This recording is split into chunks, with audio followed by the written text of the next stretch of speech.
ना ना तुमरा फोटो मोटा आ रही उठाओगे मैंने फोटो में नहीं रिकॉर्डिंग करा करेगा দিলীপ দাদু, দিলীপ ঘোষ দাদু, তোমাকে শরম লাগছে না? লজ্জা লাগছে না দাদু? বন্দুকে কি গুলি ভরে নিয়েছো? আরে শালা বোকা চুদা, যদি সত্যিকারে তুমি হিন্দু থাকো শালা খড়গপুর আয়, একবার দেখ মুসলিম কি করছে। এবার মুসলিম তো আজ পর্যন্ত খারাপ করেনি, খারাপ ভাবেনি। তোমাকে লজ্জা লাগেনি? শালা বন্দুক মারবে, তোর বাপের গুলি কোথায় পেয়েছিস রে? হ্যাঁ, বাঙ্গালকে সোনার বাংলা করবি? তোর বাপের সোনার ফ্যাক্টরি আছে, তুই চিনিস না? সোনার বাংলা করবি? তোর গাঁড় মেরে দিয়েছিল কে? মুসলমানটা। হ্যাঁ, মুসলমানকে গালি দিয়েছি না?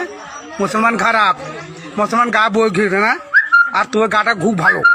শালা তোর আগের রেকর্ডটা কি চলে রে? তুই শালা তো ডাকাত ছিলি, এখন তুই মৌলবি সাহেব হয়ে গেছে। তোকে ছেড়ে কথা বলবো, যদি একটুকু লজ্জা থাকে শালা চলে যা তোর বাবার পাশে। কে বাবা? মোদি, অমিত শাহ। ও শালারা তো লুকিয়ে গেছে। তুই শালা কন্ট্রাক্টারি করবি দিল্লিতে গিয়ে, একদম থাকবি না। যেখানে তোর জায়গা আছে ওইখানে চলে যা, না তো দিনের বেলা মাংস গরু খাবো না, তোকে কেসে খাবো শালা। চিন্তা করবি, তোকে ছেড়ে কথা বলবো না। বিজেপি করবি না বাঙ্গালে? হ্যাঁ, বাঙ্গালে তোর এত পর বিজেপি করবি কেন? না মুসলমান তোর গা মেরে দিচ্ছিস না?